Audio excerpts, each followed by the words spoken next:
Katie Morrison sat in the lecture hall of the Galactic Collegiate Institute and tried not to laugh at the horrified expressions around her. Professor Thalmic had just asked the class about environmental challenges on their homeworlds, and Katie had mentioned that Colorado sometimes got hailstorms. The Cesrid professor, whose gelatinous body rippled with concern, had asked her to clarify what hail meant.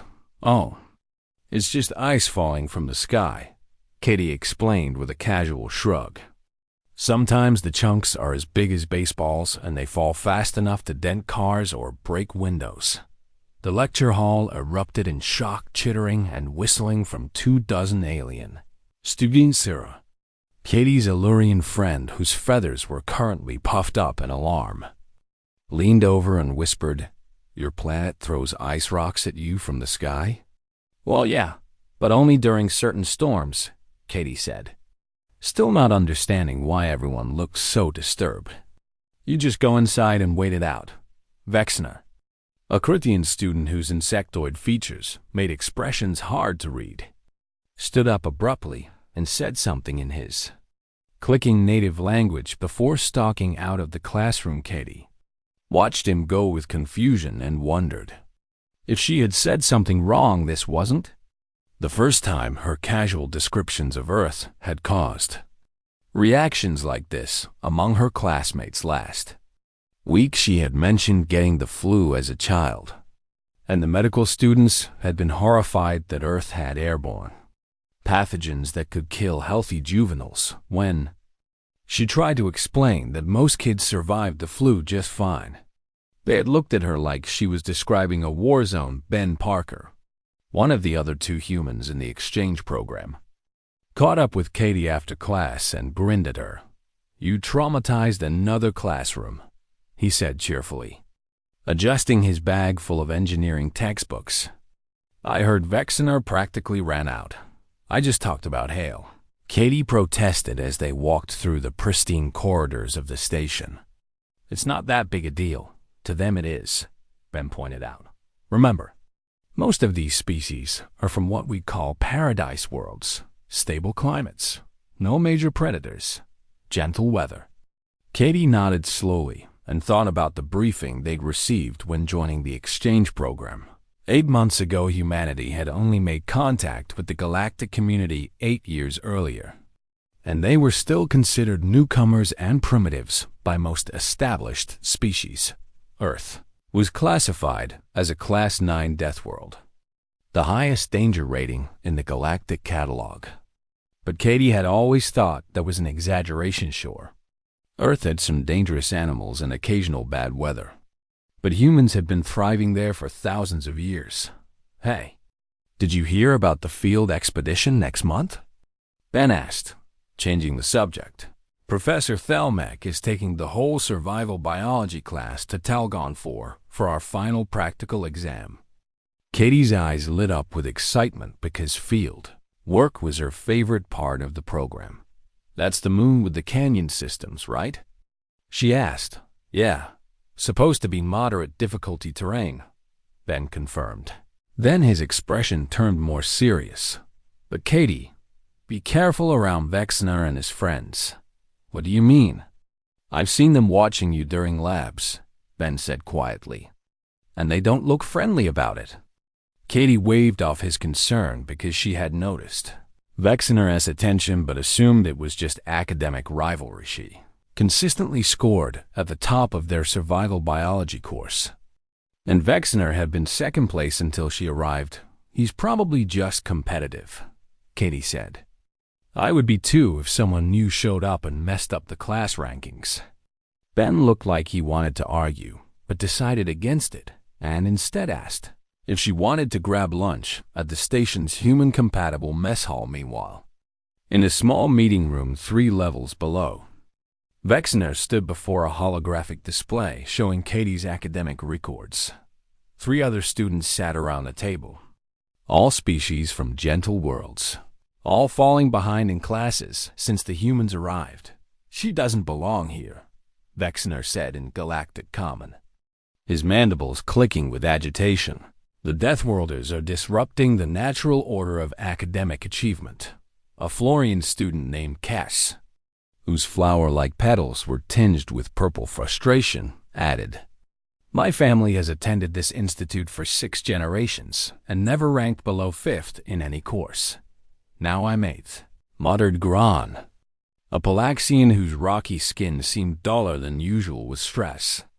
Because the human treats our most difficult scenarios like mild inconveniences, Vexner pulled up another file.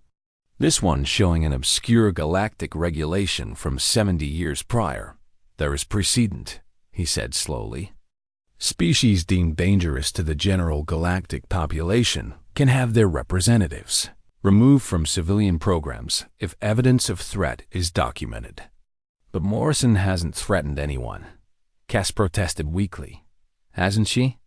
Vexner countered, manipulating the holodisplay to show footage from various classes. She casually describes surviving conditions that would kill any of us and treats it as normal childhood experience. The group watched in uncomfortable silence as the clips played Katie mentioning she'd broken her arm. Twice as a child, and both times it healed fine. Katie explaining that yes, Earth had large predators, and yes, people occasionally encountered them in wilderness areas. Katie, describing a camping trip where the temperature dropped below freezing overnight, and she'd considered it pretty chilly. What kind of species produces offspring that survive repeated skeletal fractures? Gran asked quietly. The kind that shouldn't be mixing with civilized populations, Vexner answered. Then his tone became calculated. The field expedition to Talgon 4 is scheduled in 2 weeks. What are you suggesting? Cass asked, though the nervous rustling of petals suggested an understanding of where this was heading. Accidents happen during field work, Vexner said carefully, especially on unfamiliar terrain with malfunctioning equipment. The room fell silent as the implications settled over the group finally. Gran spoke up with hesitation clear in every word. You're talking about elimination. I'm talking about documentation, Vexner corrected smoothly. If Morrison were to have an unfortunate accident during the expedition, it would serve as proof that even Deathworlders have limits, and that perhaps they need more stringent safety protocols before being allowed in general population programs. It was a thin justification, and everyone in the room knew it. But fear and jealousy were powerful motivators over the next week. The conspiracy took shape in quiet conversations and careful planning. Vex Nor used his family's connections to access the equipment manifest for the expedition and identified which gear would be assigned to Katie. Small modifications were made. Nothing that would be obvious during standard safety checks, but enough to ensure failures at critical moments. The survey coordinates were altered in the database so Katie would be directed toward an unstable ravine system instead of the intended survey area. Meanwhile, Katie remained blissfully unaware of the danger forming around Hirsch. She spent her time studying geological surveys of Talgon 4, excited about the opportunity to do real field work on an alien world. When Zira expressed worry about the expedition's difficulty rating, Katie had laughed and said it reminded her of weekend hikes back home in the Rockies the day before the expedition. Katie received her equipment assignment and went through her gear carefully, a habit her father had drilled into her during childhood camping. Trips everything seemed fine, and the oxygen monitors showed green across all diagnostics. Ben stopped by her quarters that evening and noticed the packed gear. You ready for tomorrow? He asked. Absolutely, Katie said with a grin. How hard can it be? Those words would come back to haunt her sooner than she could possibly imagine. The transport shuttle descended through Talgon 4's thin atmosphere, and Katie pressed her face against the viewport to get a better look at their destination. The moon's surface was a maze of rocky canyons and rust-colored plateaus that reminded her of pictures she'd seen of Mars. Atmospheric pressure is 63% of galactic standard, Professor Thalmic announced from the front of the shuttle, their gelatinous form secured in a specialized seat. Temperature range during our survey period will fluctuate between -15 and +28 degrees in your measurement system. Several students made distressed sounds at this information Katie noticed. Ben giving her a look that clearly said, "See, they think this is extreme," and she had to suppress a smile. The shuttle touched down on a flat area near the canyon system, and the group began their final equipment checks before disembarking. Katie's oxygen monitor flickered briefly during the May check but stabilized immediately, so she didn't think much of it. The sabotage had been subtle and would only manifest under specific conditions that Vexner had carefully calculated. Professor Thalmak divided the class into survey teams of 2 or 3 students each, assigning different sections of the canyon system to map and catalog. Katie noticed she was the only one assigned to work alone, directed to a deep ravine on the eastern edge of their survey area. "Is it normal for students to survey solo?" Ben asked the professor quietly, expressing the concern Katie hadn't voiced. "Morrison's academic performance suggests she can handle independent work," Thalmak replied, not noticing the quick glance Vexner exchanged with his co-conspirators. "However, if you're uncomfortable with the assignment—" "No, it's fine," Katie interrupted cheerfully, already checking her gear. "I've done plenty of solo hiking back home." Ben still looked worried but nodded and headed off with his own assigned partner toward the northern canyons. Katie reviewed her survey coordinates one last time and set off toward the eastern ravines, her boots crunching on the rocky soil. The thin atmosphere made breathing feel slightly harder than normal, but nothing her body couldn't compensate for. After a few minutes of adjustment, she activated her communication device and called in her first status report as required every 30 minutes. During field work, Morrison checking in. Entering survey area designated Echo 7. All systems green. What she didn't know was that the coordinates in her database had been altered. Instead of the stable ravine system that Professor Thalmak had selected for mapping, Katie was heading toward a geological fault zone with loose rock formations an hour into her survey. Katie noticed her oxygen monitor acting strangely. The readings would spike and drop randomly. But when she checked her actual air supply, it seemed fine. She made a note to report the malfunction after completing her survey work. The ravine she entered was deeper than expected, with walls rising 30 meters on either side and a floor littered with loose stones and boulders. Katie activated her geological scanner and began taking readings, cataloging rock formations and mineral compositions with focused attention above her position. Perched on the ravine's edge with specialized equipment, Vexner watched through a long-range scope. His face hand hovered over a small remote device that controlled several shaped charges he placed during an earlier unauthorized visit to Talgon 4. "Are you certain about this?" Cass's voice came through his private comm channel from back at base camp.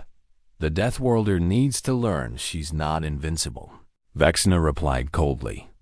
"This will be recorded as a tragic accident caused by unstable geology." He pressed the button before his courage could fail. The charges detonated in sequence and triggered exactly the effect Vexner had calculated: a massive rock slide that came pouring down the ravine.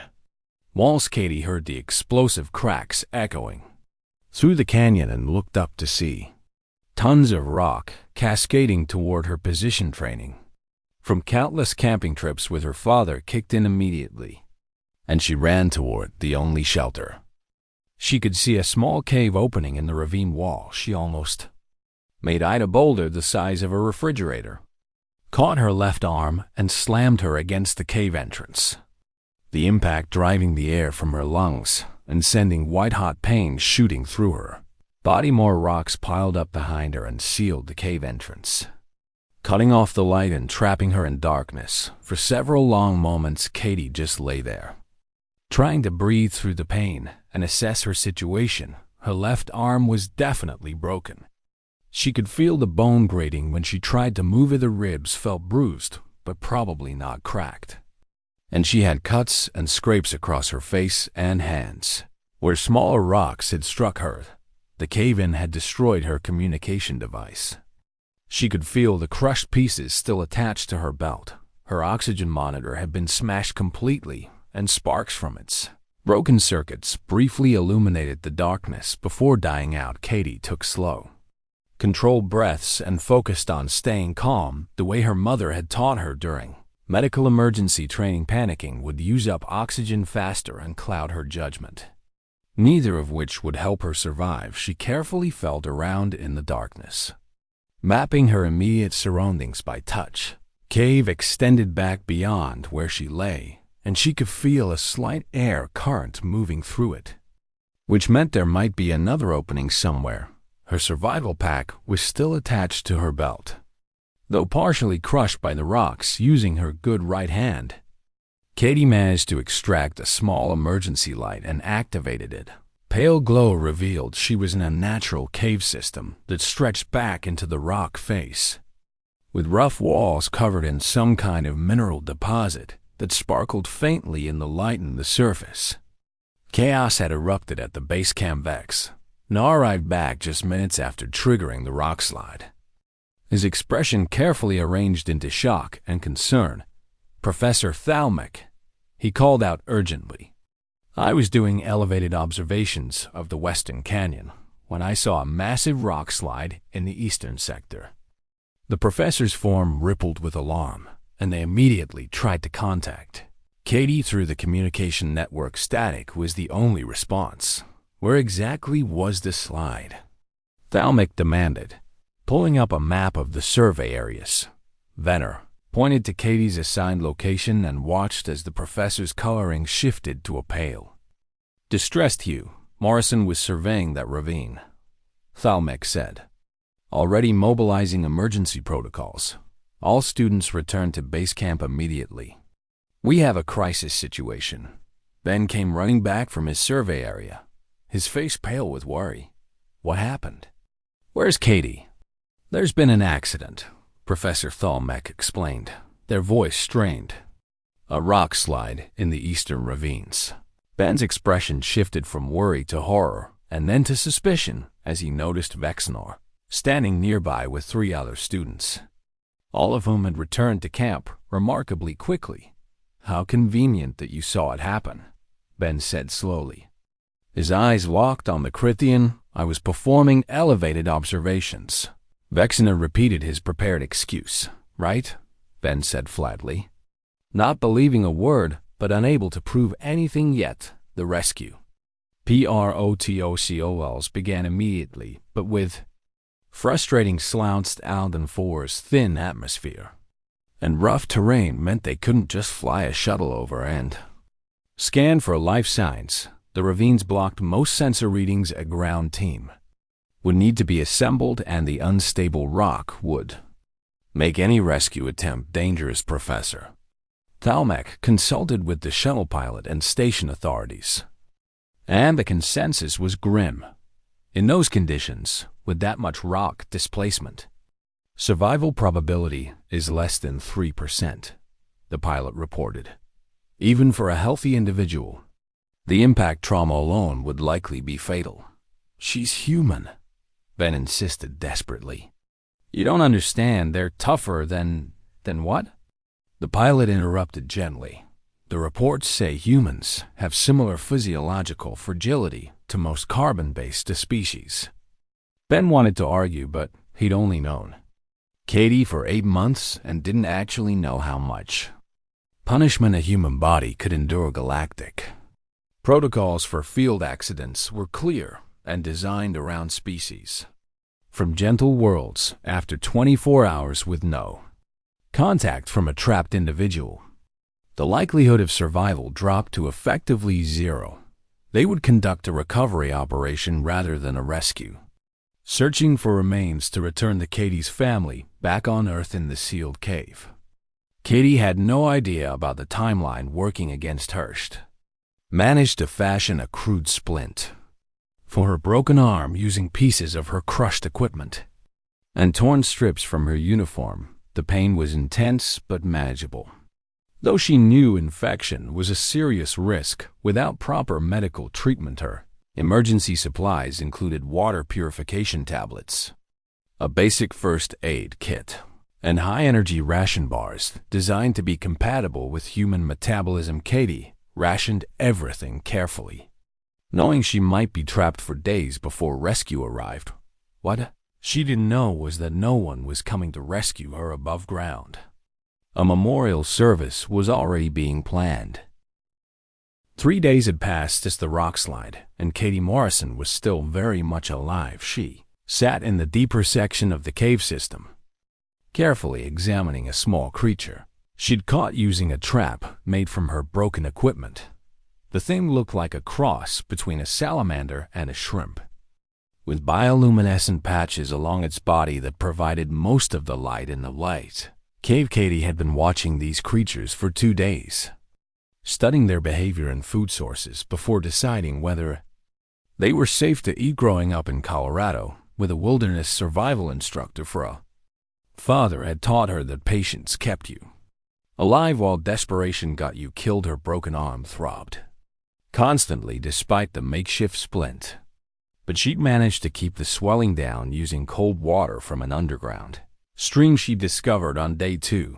The cuts on her face and hands were healing cleanly, which she attributed to the antibacterial ointment from her first aid kit and the fact that she did sterilized everything with fire from her emergency lights battery.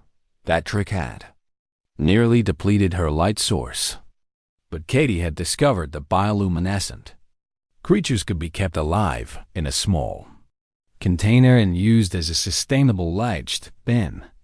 Conducting survival biology field research for years and knew how to work with what nature provided.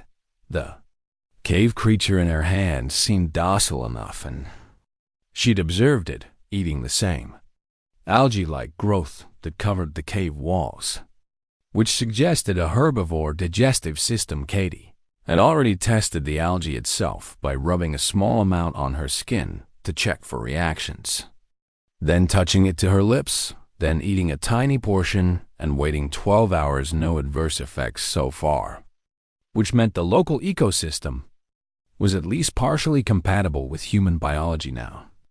She needed protein, and the little salamander shrimp things were abundant throughout the cave system. Katie dispatched the creature quickly and humanely, the way her father had taught her when hunting, then used a piece of sharp rock to prepare it for cooking. She managed to create a small fire using dried plant material from the cave entrance, her light battery, and careful oxygen management. The smell of cooking meat filled the small cave, and Katie's stomach growled in anticipation. If anyone from the Galactic Collegiate Institute could see her now, they would be horrified. Most civilized species had moved beyond hunting their own food thousands of years ago, and the idea of killing and eating a living creature with one's own hands was considered barbaric. Katie just considered it. Tuesday, while she ate the surprisingly decent meal, she thought about her situation analytically. The cave system seemed to extend deeper into the moon's crust, and she'd heard what sounded like wind echoing from somewhere ahead, suggesting another opening. Her supplies would last another week if she rationed carefully, but her arm needed proper medical attention soon, or the fracture might not heal correctly tomorrow. She would start exploring the deeper caves to look for an exit route. Meanwhile, back at the base camp on Talgon 4's surface, Ben Parker was having the worst week of his life. Katie had been officially declared deceased after the 24-hour mark passed with no signal from her emergency beacon. A small ceremony had been held, and Professor Thalmec had recorded a message to send to Katie's family back on Earth, but Ben couldn't accept it.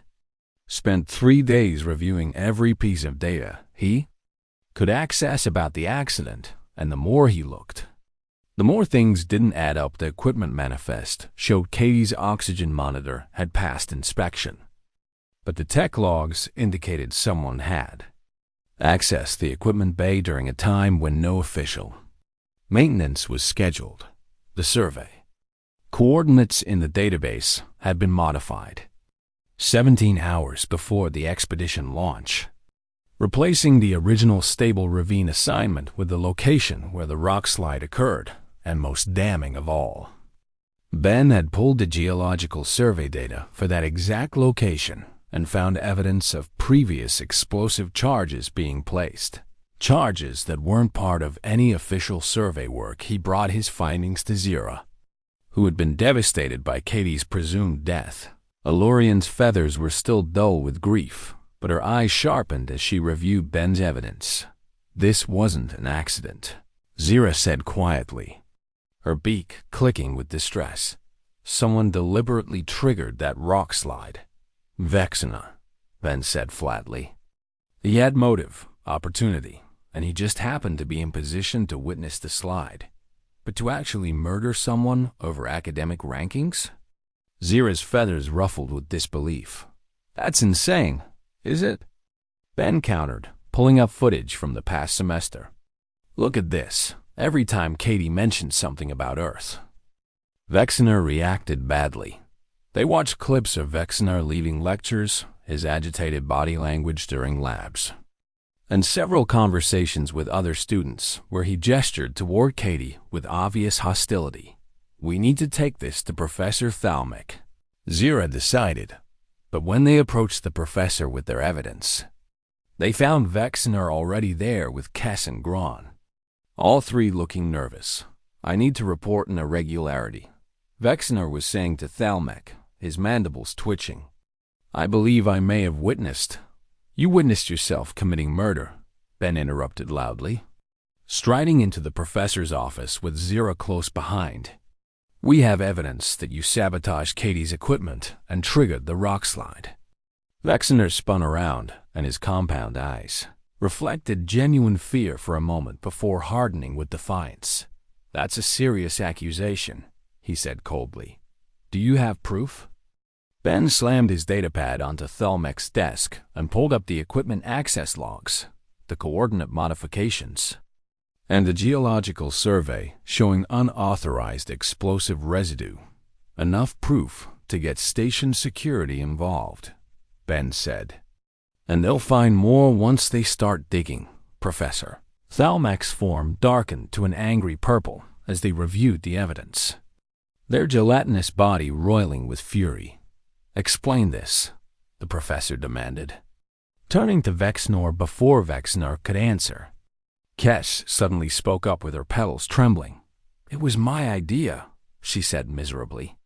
I suggested we needed to do something about the humans disrupting the academic rankings, but I'm the one who planned it. Gron added heavily, his rocky features sagging with guilt. I accessed the equipment bay, and I triggered the charges. Vexner finished, his defiance crumbling. We believed that Deathworlders were dangerous and needed to be removed from civilian programs. The confession hung in the air. Like a physical weight, Professor Thalmic immediately activated their communication device and contacted station security. I'm reporting a murder conspiracy involving 3 of my students, they said grimly. Secure them immediately. Within an hour, security personnel arrived and took Vexna, Kess, and Gron into custody. The investigation expanded rapidly as more evidence came to light, and the full scope of the conspiracy became clear. News of the attempted murder spread through the Galactic Collegiate Institute like wildfire and reached the broader galactic community.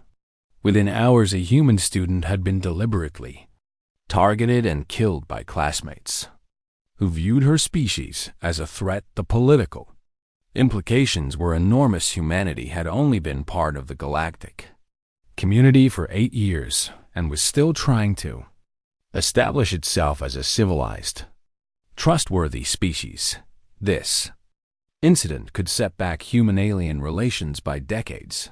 The Galactic Council dispatched representatives to investigate and determine whether humans were indeed too dangerous to participate in standard educational programs. Meanwhile, deep in the caves of Talgum 4, Katie had no idea that she'd become the center of an interstellar incident. Spent the day exploring deeper into the cave system and had found what she was looking for: a narrow chimney that angled upward through the rock. It looked climbable, barely, though attempting it with a broken arm was going to be agony. But Katie had made her decision. She wasn't going to die in a cave on some random alien moon. Her father had taught her that survivors were people who kept moving forward even when every instinct screamed to give up. Her mother had taught her that pain was temporary and could be managed with focus and determination. Katie had both lessons burned into her very bones by a childhood spent in one of Earth's harsher environments. She gathered her limited supplies, created a rope from strips of her uniform and tough cave plants she'd found, and prepared for the climb. Before starting, she took a piece of sharp rock and carefully carved a message into the cave wall. Katie Morrison was here, and she didn't die easy. Then she looked up at the narrow chimney stretching into darkness above and started climbing on the surface. The rescue team was being assembled with new orders. Ben had convinced the authorities that even if Katie hadn't survived the initial rock slide, they owed it to her and to Earth to recover her body. The advanced scanners were being deployed, cutting through the interference that the ravines created. Nobody expected to find life signs. Nobody was prepared for what the scanners actually detected. "I'm reading a heat signature," the shuttle pilot said with confusion in his voice. "Faint, but definitely there. Moving through the subsurface cave system." "That's impossible," one of the security officers said. "It's been 6 days." "Unless it's not impossible," Ben said quietly, hope and disbelief warring in his expression. "Unless she's actually alive down there." The rescue team mobilized with renewed urgency, racing against time to reach the cave system before Katie's luck ran out. Katie's fingers found another handhold in the narrow rock chimney, and she pulled herself up another half-meter. Ignoring the screaming pain from her broken arm, she'd been climbing for 3 hours and had gained maybe 20 meters of elevation. But the air was getting fresher, and she could see actual daylight filtering down from above. Her makeshift rope was tied around her waist, connected to her supply pack that she dragged up behind her. With every advance, the climbing technique she was using bracing her back against one wall and her feet against the other was something her father had taught her when she was 12 during a caving trip in New Mexico. Chimney climbing is 90% technique and 10% ignoring your body's complaints, he'd said while demonstrating the proper form. Katie wished he could see her now, putting those lessons to use on an alien moon. Her left arm was useless for climbing, but she'd figured out how to wedge it against the rock wall for stability while using her right arm and legs for the actual movement. Blood from her reopened cuts made the rocks slippery, and she had to be extra careful with each placement. Small rock came loose under her foot and tumbled down into the darkness below, and Katie froze until she was sure her position was secure. One mistake would send her falling 20 meters onto stone, and that would definitely end her survival story. Above her, the daylight was getting stronger, and she could hear sounds that might be voices echoing down the chimney. Katie gathered her strength and called out as loudly as she could manage, "Hello? Can anyone hear me?" The voices stopped abruptly, and then a response came, distorted by the rock walls, but unmistakably filled with shock. "Morrison? Katie Morrison?" "That's me," Katie shouted back, allowing herself a tired smile. "Could use some help getting out of this chimney on the surface." The rescue team stood frozen in disbelief around the narrow opening they'd found using the heat signature scanners. Ben was the first to recover, and he dropped to his knees at the edge, shining a light down into the darkness. "Katie, stay where you are. We're sending down climbing gear. he called. "Not sure I can stay here much longer," Katie admitted, her legs beginning to shake from the sustained effort of bracing against the walls. Been climbing for a while. The rescue team moved with efficient speed, lowering a proper harness and safety lines down the chimney. Katie managed to get the harness secured with one hand and a lot of creative maneuvering, then gave the signal to be pulled up. The ascent took only minutes with the rescue team hauling her up, but it felt like an eternity to Katie as her exhausted body finally allowed itself to acknowledge how much it hurt when she emerged from the chimney into Talgon 4's thin sunlight. The first thing Katie saw was Ben's face, which had gone through several shades of pale to arrive at about to cry with relief. "You're alive," he said unnecessarily, reaching out to steady her as she stood on shaking legs. "Apparently," Katie agreed, then looked at the assembled rescue team and medical personnel who were all staring at her like she'd risen from the dead. "What?" The medical team recovered first and immediately began scanning her with various devices, their expressions shifting from shock to professional concern as they registered her injuries. Broken humerus, multiple lacerations, severe bruising, signs of dehydration and malnutrition. The lead medic rattled off. "How are you even conscious right now?" "It's not that bad," Katie said, which made several of the medics exchange glances that clearly communicated they thought she was in shock. "You've been trapped underground for 6 days with a broken arm," one medic said slowly, as if explaining to a child. "That's severe trauma." Katie shrugged with her good shoulder and immediately regretted it as pain shot through her ribs. "I've had worse camping trips," she said, which was actually true. There had been that time in Montana when she was 15 and the bear incident had resulted in 3 days of survival conditions. The medical team looked at her like she was speaking an alien language, which in a way she was. They loaded her onto a medical transport and rushed her back to base camp, where Professor Thalmic was waiting with an expression that Katie's translator couldn't quite capture, but seemed to involve equal parts relief, confusion, and something like awe. "Morrison," the professor said, their gelatinous form rippling with emotion. "We thought you were dead. I got that impression from the rescue being 6 days late," Katie replied, then noticed Ben's expression. "Wait, you guys weren't looking for me?" "We followed protocol," Thalmic explained gently.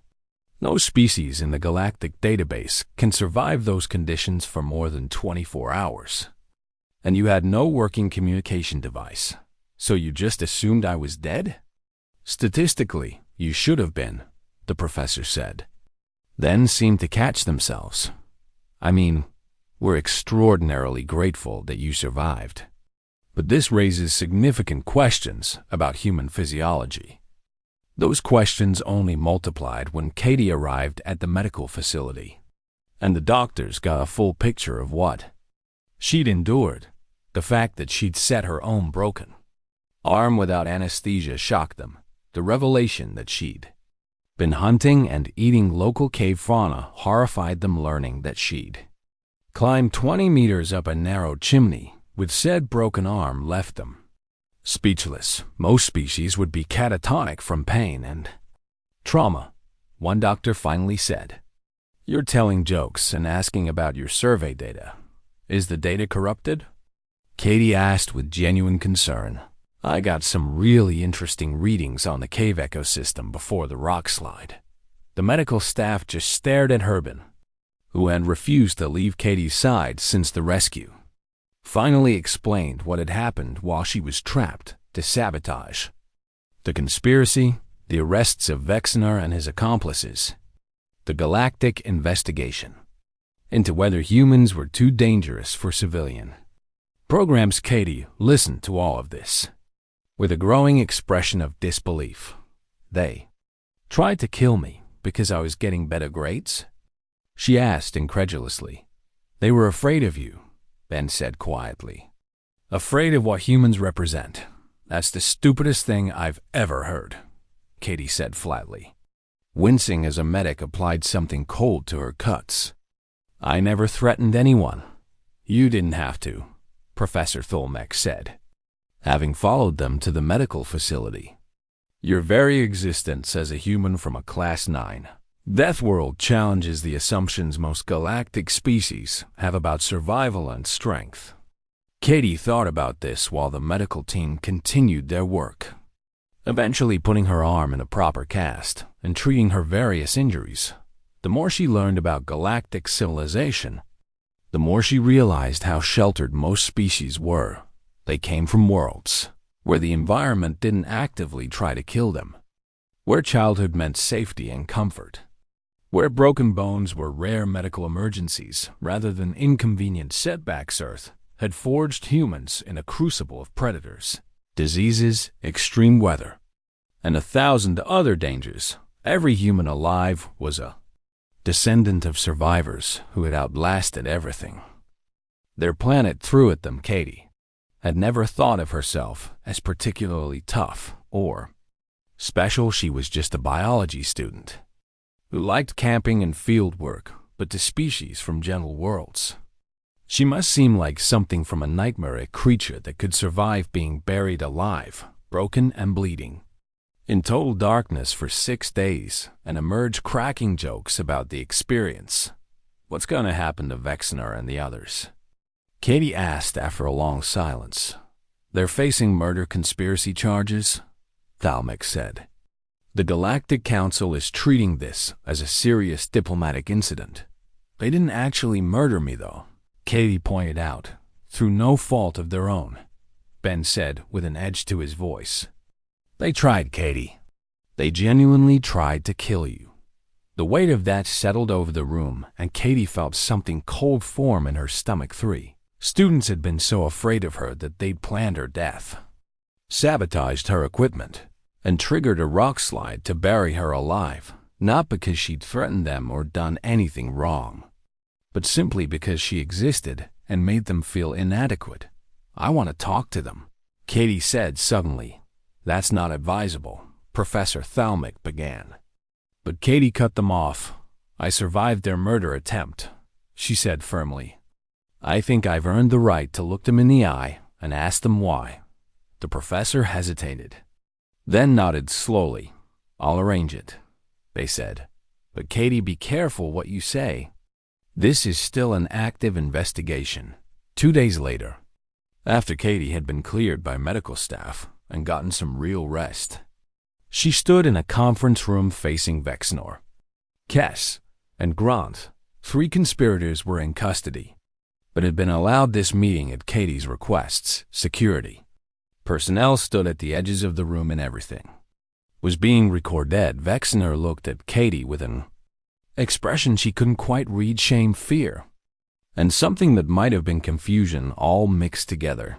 "You shouldn't be alive," he said finally. "Yeah, I got that impression from the whole murder plot thing," Katie replied dryly. "No, you don't understand," Vexner continued, his mandibles clicking with agitation.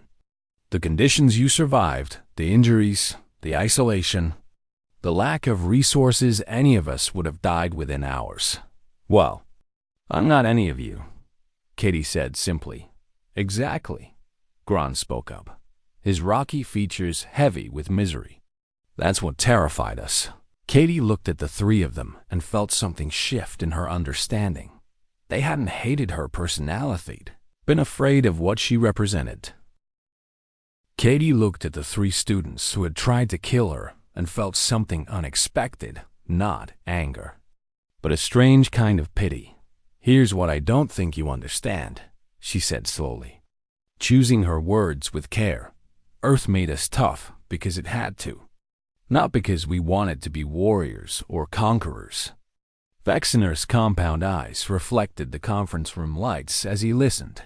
"My dad taught me wilderness survival because Colorado has bears and mountain lions and sudden blizzards." Katie continued. "My mom taught me field medicine because accidents happen when you're hiking and the nearest hospital might be hours away." She held up her casted arm as illustration. I learned to set broken bones and treat wounds and hunt for food because those were practical skills for the environment I grew up in, not because humans are violent or dangerous to other species. Cass's petals trembled slightly as she asked quietly, "Then why does your planet have so many things trying to kill you?" "It doesn't," Katie said, which made all three conspirators look confused. "Earth isn't trying to kill us. It's just existing, doing what planets do. And we adapted to survive in those conditions." She paused and then added, "The same way your species adapted to your worlds, we adapted to ours. The difference is that our world demanded different adaptations. Gron's rocky features shifted into what might have been understanding, but the fear," he said heavily. "When you talk about your childhood so casually surviving diseases that kill, breaking bones multiple times, encountering apex predators, it sounds like a war zone. To you, maybe," Katie acknowledged.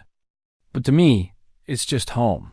And honestly, I love Earth. I love the mountains and the forests, and yeah, even the occasional bear sighting that gets your adrenaline pumping." She smiled slightly at the memory. "Humans don't survive Earth because we're monsters. We survive it because we're stubborn and adaptable, and we look out for each other." The room was quiet as the three conspirators absorbed this. Finally, Vexner spoke again, his voice softer than before. "I told myself that eliminating you was protecting the academic community from a dangerous element," he said. "But really, I was just afraid of being second place and too proud to accept that someone might be better than me." "Academic rivalry doesn't justify murder," Katie said firmly. "But I appreciate the honesty." She looked at each of them in turn. "What you did was wrong, and you're going to face consequences for it. But I don't hate you," she said. "I'm disappointed that your first response to meeting someone different was violence instead of curiosity." Cass made a sound like wind through leaves and said, "We don't deserve your mercy." "Probably not," Katie agreed. "But you're getting it anyway, because that's what humans do. We choose to be kind, even when we have every right to be cruel." The security personnel escorted the three conspirators back to their holding cells after the meeting ended. And Katie was left alone with Professor Thalmic. "That was remarkably compassionate," the professor observed, their form shifting to a contemplative blue color. "My mom always said that holding on to anger is like drinking poison and expecting the other person to die." Katie replied with a shrug. "Still, the Galactic Council is taking this incident very seriously," Thalmic said. "There's a real possibility they'll restrict human participation in civilian programs." Katie's expression hardened at that. "Because 3 students got jealous and violent?" she asked. "That's not fair to other humans who want to study and learn." "The Council's concern is whether Death World species create inherent danger in mixed populations," the professor explained gently. "That's ridiculous." Katie said flatly, "I didn't create danger. Danger was created when people decided I was a threat based on where I was born." Before Thalmic could respond, Ben rushed into the room with his datapad held out. "Katie, you need to see this," he said urgently. "It's gone viral across the entire galactic network." The datapad showed footage from Katie's rescue, her emerging from the cave chimney, bloody and injured, but walking under her own power. Making jokes with the medical team below it were thousands of comments from species across the galaxy, and the reactions were mixed. Some expressed horror at human durability and called for restrictions, but many more were expressing fascination, admiration, and a desire to learn more about the species that could survive what Katie had endured. "There are 17 universities requesting human exchange students now," Ben said with barely contained excitement. "And look at this, a medical research facility wants to study human healing factors. A survival training academy wants to hire human instructors." Katie scrolled through the responses and felt something warm bloom in her chest. "They're not afraid," she said wonderingly. "Some are," Ben admitted. but more curious, and that's better than fear. Over the next week, the galactic response to Katie's survival story evolved in unexpected ways.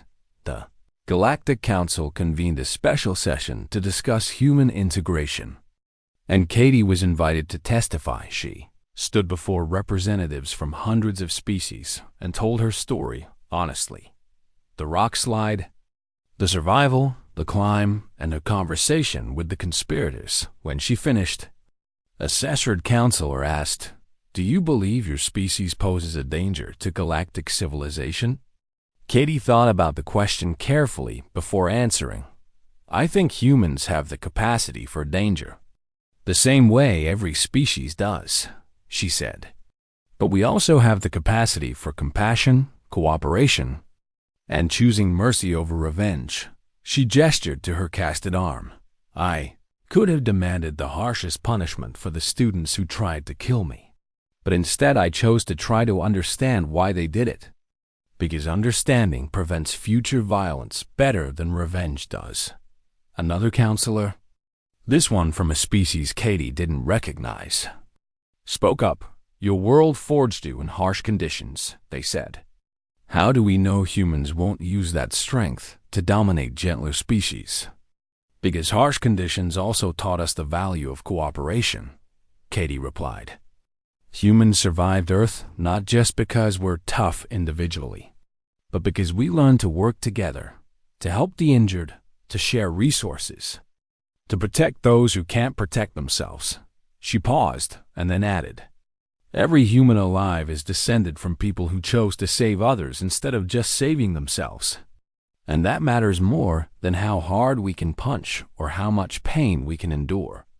The council deliberated for 3 days and finally issued their ruling. Humans would not be restricted from civilian programs, but new protocols would be implemented. Educational institutions hosting human students would need to provide cultural sensitivity training for other species and make accommodations for the significant differences in durability and environmental tolerances. Additionally, humans would be required to attend orientation sessions about galactic norms and the fact that most species couldn't casually survive the things humans considered minor inconveniences. Katie thought it was fair and signed off on the recommendations. Kess and Gron were sentenced to 5 years in a rehabilitation facility focused on addressing prejudice and violence, followed by community service. It was lenient compared to what they could have received, but Katie had spoken on their behalf during sentencing. "They made a terrible choice based on fear and ignorance," she'd said. "But people can learn and grow from mistakes if given the chance." The semester ended with Katie completing her coursework. Despite missing 2 weeks of classes due to recovery, she scored top marks in survival biology, which surprised exactly no one at this point. On the last day before students departed for break, Zira found Katie in the observation deck, looking out at the stars. "How's the arm?" the Elurian asked, settling beside her with a rustle of feathers. "Healing well," Katie said, flexing her fingers slightly. "Docs say another month in the cast." They sat in comfortable silence for a moment before Zira spoke again. "You changed things. You know," she said quietly, "the way people think about humans, about Deathworlders in general." "I just survived," Katie protested. "No," Zira corrected gently. "You survived and then you chose kindness.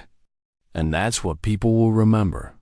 Katie smiled at that and thought about going home to Earth for the break. She missed the mountains, the crisp Colorado air, the casual danger of a world that demanded respect. But she'd be back next semester because the Galactic Collegiate Institute had already confirmed her acceptance into the Advanced Xenobiology program. Professor Thelmick had even asked her to co-teach a course on extreme environment adaptation. "Hey, Katie," Ben said, walking up to join them.